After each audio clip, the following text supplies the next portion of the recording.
நம சிவாய ஓம் நம சிவாய. அனைத்து உயிரும் சிவமே, அனைத்து உயிரும் சிவமே. தென்னாருடைய சிவனையை போற்றி, எந்நாட்டோர்க்கும் இறைவா போற்றி.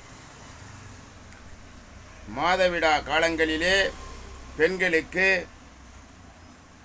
அந்த 5 முக ருத்ராசத்தை ஒன்றை நாம் கட்டி கொண்டிருக்கின்றோமே, அதை பற்றி எதனா தீமைகள் நடக்குமா என்று நினைத்து கவலைப்பட வேண்டியதில்லை. அந்த 5 முக ருத்ராசத்தை உயிருள்ளவரை கழுத்திலே இருக்க வேண்டும். அதனால் எந்த தொந்தரவும் நமக்கு ஏற்படாது. இல்லறமே கோயில், இல்லறமே தெய்வம் என்ற உணர்வோடு நாம்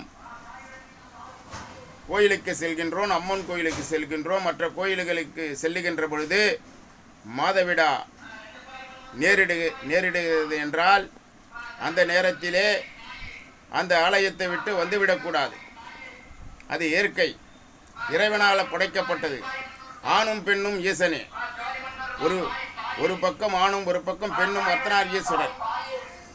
அதை மனதிலே வைத்துக்கொண்டு ஆணாகவும் பெண்ணாகவும் ஒரே உலகத்துக்கு ஓர் இறைவன் என்பதை புரிந்து கொள்ள வேண்டும்.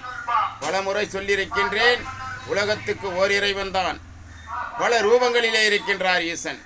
முருகனாக, விநாயகனாக, பெருமாளாக, மற்ற திசை தெய்வங்களாக, காவல் தெய்வங்களாக, அம்மன் கூடம் ஈசன்தான்.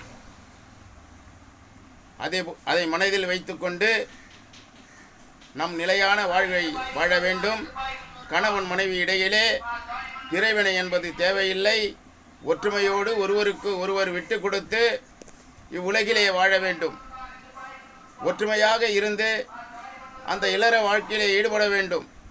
அந்த இல்லற வாழ்க்கையிலே முழு மனதோடு ஈடுபட்டு இறைவனை மனதார ஏற்றுக்கொண்டு இவ்வுலகிலே வாழ்ந்துவிட்டு செல்லுங்கள் என்பதே இந்த சிவனடியார் அன்போடு கேட்டுக்கொள்கின்றேன். ஓம் நம சிவாய ஓம் நம சிவாய. அனைத்து உயிரும் சிவமே. தென்னாருடைய சிவனை போற்றி, எந்நாட்டோர்க்கும் இறைவா போற்றி.